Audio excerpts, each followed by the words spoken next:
Hola chicos, ¿cómo están? Vamos a sumar este video a la clase correspondiente que tendríamos que haber desarrollado el día jueves, ¿sí? 26 en este caso, 26 de junio, y en consonancia con lo que nos han solicitado, que es una clase asincrónica o una clase sincrónica, yo he decidido que ustedes puedan directamente acceder al video que corresponde a la clase sobre el mundo Egeo.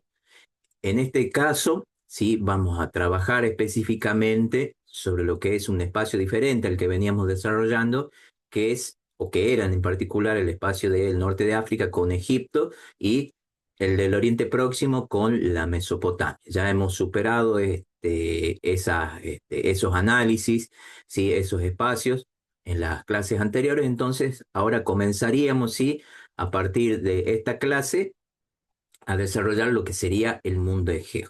Y ahí cabe una aclaración, no hay que confundir este mundo egeo con Grecia específicamente. Aún cuando el espacio sea exactamente el mismo, no estamos hablando aún de la civilización o las sociedades de tipo griego, sino hablamos de sociedades del mundo egeo que tienen el nombre propio, en este caso Creta y Micenas, o el mundo minoico y el mundo micénico, los cuales difieren en muchos sentidos a el mundo griego que vamos a analizar posteriormente al regreso de clases. Algo que no había avisado el otro día en la clase presencial es que hay propuesto un trabajo práctico dentro de la clase esta que ustedes van a poder desarrollar. Tiene la fecha como fecha final el 22 de julio, ¿sí? Que sería el regreso o a la vuelta de el receso, pero que ustedes todavía no van a tener clase porque todavía va a haber exámenes o mesas de exámenes finales, llamado de mesa de exámenes finales. Bueno, en este caso, sí, pasamos directamente a mirar un poquito el mapa que ustedes tienen propuesto dentro de la clase, que es el que comprende a el mundo Egeo. En este caso, el mar Egeo y el mar Mediterráneo son los que rodean, ¿sí?, el espacio que comprende este análisis en particular. Ahí reduzco un poco el tamaño del mapa y ustedes pueden ver tanto la parte continental, ¿sí?, que corresponde a el sureste de Europa en este caso, y la isla específicamente de Creta, donde se desarrollan, digamos, estos fenómenos que analizamos a partir de esta clase. El mar Egeo es el contexto que presta su espacio al desarrollo de estas sociedades y de estas civilizaciones a partir aproximadamente de el año 7000 antes de Cristo. Sin embargo, nosotros hacemos un recorte todavía más cercano en el tiempo, pues empezamos a analizar ambas sociedades a partir del 2000 antes de Cristo. ¿Sí? Igual, toda esta temática la vamos a repasar, la vamos a sintetizar nuevamente cuando tengamos la nueva clase presencial, pero quedaría el grueso del análisis para esta clase. Bien, en este caso, ¿sí?, este espacio, como bien lo señalábamos, ¿sí?, comprende específicamente lo que es una parte de Grecia, una parte de Asia Menor, lo que se conoce como la Magna Grecia, y el Mar Negro, y por contactos, sobre todo comerciales, con el norte de África y sobre todo con el Mediterráneo occidental, ¿sí? La autora española María José Hidalgo señala o menciona a esta región como el mundo egeo o la civilización egea debido al contexto, como dije recién, que presta justamente el mar Egeo.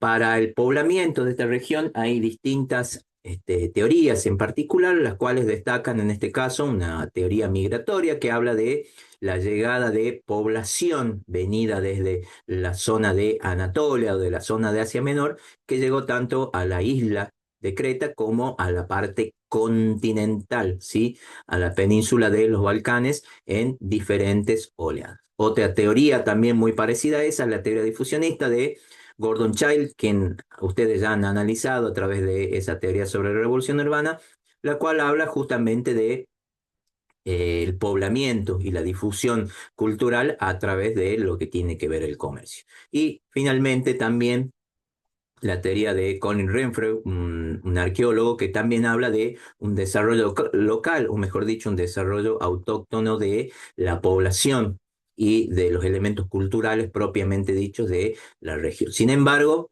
la autora que citamos, de la cual no tenemos un texto para trabajar específico en la materia, señala que es posible que se haya dado una conjunción de todos estos elementos marcados como teorías propias para tratar de explicar el poblamiento del Egeo, que quizás todas ellas individualmente no puedan explicar de manera acabada el poblamiento de esta región, pero sí todas juntas pueden dar una idea aproximada de cómo se llevó adelante este poblamiento. Una de las primeras que analizamos en este caso sociedades, justamente es la sociedad cretense o minoica, ¿sí? Que hace referencia justamente a la leyenda del Minotauro, ¿sí? Que habitaba dentro de uno de los laberintos correspondiente a alguno de los palacios existentes dentro de la isla de Creta, ¿sí? Esta historia, sobre todo la de Creta, está teñida por una fuerte carga que tiene que ver con lo legendario, con lo mitológico, y cuya inspiración de alguna manera motivó a investigadores en el siglo XVIII, siglo XIX, sobre todo, a buscar los orígenes de esta civilización hasta encontrar algunas de sus ruinas dentro de lo que sería el ámbito de la isla. ¿Sí? Como señala al principio, el poblamiento tanto de la parte continental como parte de la isla corresponde al 7000 antes de Cristo, pero nosotros tenemos específicamente en este caso, un registro más acabado y claridad, sobre todo en las periodizaciones, a partir del 2000. Entre el 2000 y el 1400 aproximadamente, 1450, se desarrolla lo que es la civilización cretense o civilización de tipo minoico. Ahí tenemos el detalle justamente de dónde está ubicada la isla y junto a la ubicación de la isla, distintos puntos que corresponden a los restos, las ruinas de los distintos palacios que correspondían o que existían justamente en el marco de esa isla. Estos palacios precisamente son los que le dan justamente el tinte particular a esta civilización y vamos a ver de qué se trata o por qué lo decimos de esa manera. Acá tenemos una especie de detalle de ese mapa más grande, donde vemos la ubicación de la isla y la ubicación aproximada de algunas de esas edificaciones en forma de palacio existentes en la región.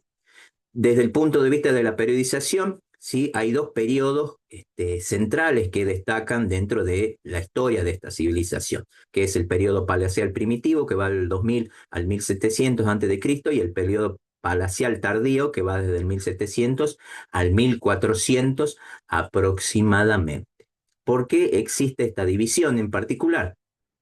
Pues se habla de distintas características para cada una de esas etapas. Por ejemplo, entre el 2200 y el 1700, o sobre todo, perdón, el 1900, se habría desarrollado o se habrían dado las condiciones iniciales para el establecimiento de esta civilización. Las construcciones iniciales de estos palacios existentes en estas regiones y los primeros contactos comerciales que habrían desarrollado cada una de ellas. Se denominan periodos palaciales justamente porque los palacios o estas construcciones tan complejas son las que caracterizan a cada uno de estos periodos. Sobre todo en la etapa inicial, estos palacios se encontraban distribuidos a lo largo de la isla.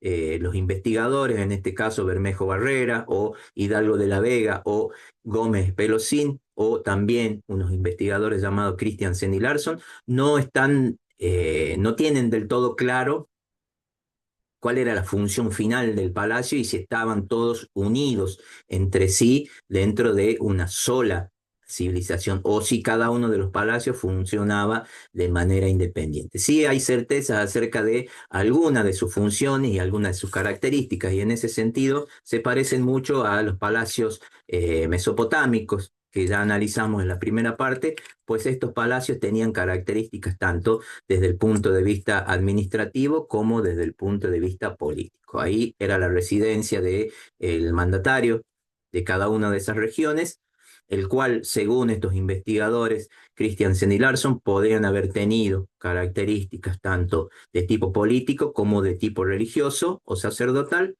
pero estos palacios habrían funcionado también como unidades tanto administrativas como zonas de almacenamiento, zona de talleres y zona de redistribución de bienes a través de la función política. También hay descubrimientos alrededor de la isla de poblaciones más pequeñas que estarían alrededor o en función de esos palacios. La primera etapa tiene como característica que esos palacios no estaban fortificados y que funcionaban de una manera determinada. Sin embargo, cerca de 1700, una catástrofe de tipo natural destruyó esos palacios, se cree, pero la reconstrucción de los mismos, que se dio casi inmediatamente, ya muestra a los palacios funcionando con algún tipo de defensa o algún tipo de muralla alrededor de ellos. Sin embargo, se advierte, según lo que explican los investigadores, los expertos, en este caso, que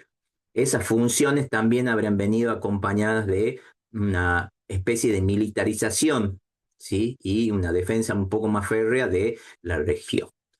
En este caso, destacan justamente algunos elementos de estos palacios, no solamente su construcción, que no existe demasiada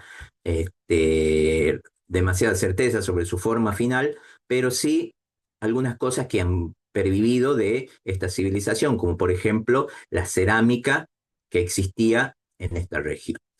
Sin embargo, los contactos que tiene o que tuvo con la parte continental, en este caso con la civilización micénica, son también no muy claros, pues algunos hablan de una conquista por parte de los micénicos y que a la larga terminaron acabando con lo que sería la civilización puramente cretense de la isla. Sin embargo, otros prefieren hablar de un contacto y una cooperación, sobre todo una gran influencia cretense sobre la zona continental que finalmente terminó cediendo, ¿sí?, a la forma y organización de la isla para terminar absorbiéndola finalmente cerca de 1450 aproximadamente. ¿Cuáles son algunas de las cosas que llaman la atención específicamente de la civilización cretense? Que no existe un registro escrito que se pueda traducir fehacientemente de lo que es la actividad de esta isla.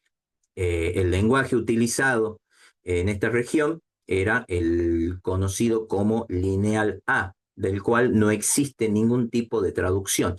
Existen una buena cantidad de registros, de tablillas, pero que no tienen una traducción clara. Lo que se conoce de Creta corresponde a los estudios arqueológicos y los análisis del arte y sobre todo de los enterramientos existentes alrededor de la isla. Esto que vemos acá es una planta de lo que sería uno de los palacios, en este caso el Palacio de Cnosos, con toda esa intrincada forma, ¿sí?, que quizás puede ser una de las razones que inspiró la leyenda o el mito del Minotauro, donde funcionarían no solamente como habitáculos estos espacios, sino también como zonas de almacenamiento, según lo que se pudo descubrir.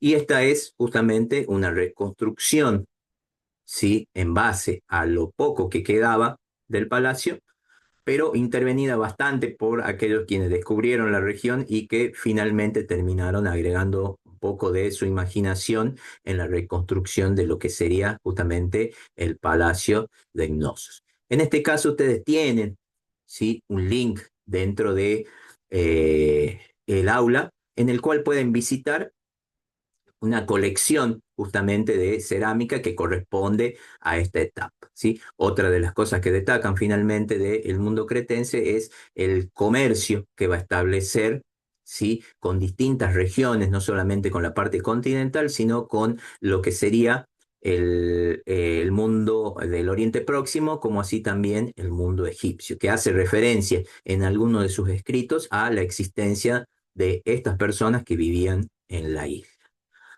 Pasamos justamente, ¿sí?, al otro espacio que vamos a analizar en este caso, que es justamente el mundo micénico en particular. Micenas, en este caso, se desarrolla, ¿sí?, como vemos ahí, en lo que sería la parte continental del mundo Egeo. Abajo, ¿sí?, casi al final, donde termina ese círculo verde, tenemos la isla de Creta, que corresponde a lo antes desarrollado, pero Micenas, a pesar de que está marcado ahí en el mapa, no es el nombre que lleva la civilización completa que vamos a analizar ahora, sino que es solamente el nombre de uno de las locaciones que corresponden a esta etapa y a esta civilización o a esta sociedad en particular, ¿sí? No sabemos a ciencia cierta cuál es el nombre que tenían, ¿sí?, o que llevaba eh, esta sociedad, pero de manera genérica se le denomina sociedad micénica, donde existe una gran cantidad, así como existía en Creta, de palacios, en este caso con características un poco diferentes a las existentes en Creta. Y justamente, ¿sí?, acá podemos periodizar la etapa desde aproximadamente el 1700 a el 1200 antes de Cristo. Ustedes tienen un cuadrito acá donde tienen una especie de periodización también realizada en base a los aportes de la autora María José Hidalgo de la Vega, la cual periodiza y desarrolla también junto con el autor Gómez Espelosín, el cual van comentando y van desarrollando las características propias de esta civilización, que al contrario de la civilización cretense, sí tiene en este caso una forma de conocer sus registros escritos. La forma idiomática de esta civilización es el conocido como lineal B, el cual sí tiene traducción, en este caso desarrollada por un inglés llamado Michael Ventris, quien logra a través de las tablillas a casi mediados del siglo XX traducir una parte de lo que es el idioma micénico, el cual, a diferencia del mesopotámico, no tenía grandes desarrollos desde el punto de vista literario, pero sí muchos registros que sirvieron para tratar de comprender algunas de las características de la etapa justamente micénica en este caso. Este lineal B, ¿sí?, tiene una traducción la cual nos deja entrever algunas características generales, ¿sí?, que se complementan con el análisis específico de lo que es la parte arqueológica. En primer lugar, destaca la existencia de estos palacios, que en este caso van a ser palacios de tipo fortaleza, ¿sí? Ya no con las mismas características de aquellos palacios de la isla de Creta, sino ubicados en las estribaciones de algunas mesetas, con características fuertemente defensivas y sobre todo con una gran estructura organizativa interna que queda en evidencia gracias a el análisis de lo que es o lo que son las fuentes encontradas. En este caso, sí destaca la organización de tipo político existente dentro de ese palacio, el cual ustedes tienen desarrollado a partir de este esquema que está compartido dentro de la clase teórica. En ese palacio, sí, que era el centro también administrativo, organizativo y redistributivo de cada una de estas sociedades o de estos palacios fortaleza existentes y que lleva como nombre genérico Micenas, existía un rey, ¿sí?, que lleva de manera general el nombre de Wanax. Lo acompañaba una especie de teniente o de jefe de sus fuerzas militares, en este caso denominado lauaguetas, que junto a había otro que acompañaba, perdón, que llevaba de nombre Equetai. Fuera del palacio existía también un tipo de organización, ¿sí?, dentro del ámbito que estaba fuera de lo que era ese palacio fortaleza, en el cual destacaba una especie de gobernador o alto funcionario denominado Telestai, ¿sí?, que iba acompañado por un subordinado llamado gobernador o llamados, en este caso, estos gobernadores coreters o corete. Fuera de ese ámbito controlado por el palacio o controlado por estos funcionarios pertenecientes también o bajo la égida del palacio, existía un mundo un poco diferente. Y aquí hay una cuestión importante, pues lo que sobreviva para la época griega va a ser parte de este. Justamente ese mundo que está fuera del palacio y que no está sobre el control ni de los telestai, ni de los coreter, se denomina damos, ¿sí? Y en ese damos, que sería una especie de aldea o las aldeas que rodean a esos palacios, existían otras formas de organización, ¿sí? Donde convivían campesinos y artesanos, en donde destacaba una especie de gobernante propio de cada una de esas zonas llamado Basileus. Si este nombre va a ser importante para recordar, pues cuando comencemos a hablar del mundo griego, vamos a ver que tiene una importancia central. ¿Sí? Esta civilización, al igual que la cretense, va a desarrollar una fuerte actividad de tipo comercial, ¿sí? Sobre todo basada en la fuerza militar, y se va a desempeñar a lo largo del Mediterráneo y va a tener contacto justamente también con la zona del Oriente Próximo y con los egipcios en particular. Sin embargo, casi a fines del 1200, asistimos no solamente en la Mesopotamia o en Egipto a complicaciones, ¿sí? De tipo demográfico, a lo que los autores llaman una especie de colapso, sino que también acá en este caso a la civilización micénica le da fin a algo llamado por los autores como el colapso o la situación final que termina de hacer desaparecer, ¿sí? O que los integra o que los manda de alguna manera a la etapa oscura que se va a dar entre el 1200 y el año 1000 antes de Cristo. En este caso, sí hay distintas teorías acerca de cuál puede haber sido la razón de ese colapso final, ataques desde el exterior, catástrofes naturales, disturbios de tipo interno, ¿sí? Pero en realidad todos habrían sido, ¿sí? Los que habrían ayudado, habrían dado como consecuencia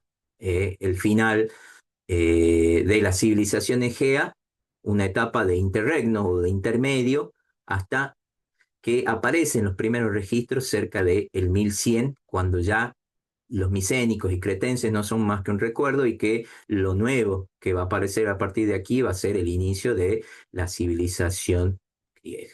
Bien, con esto cerramos, ¿sí? Esta breve explicación que de alguna manera intenta introducirlos al tema, la cual vamos a recuperar en la clase teórica y vamos a continuar con lo que es específicamente el mundo griego más adelante y luego en las vacaciones.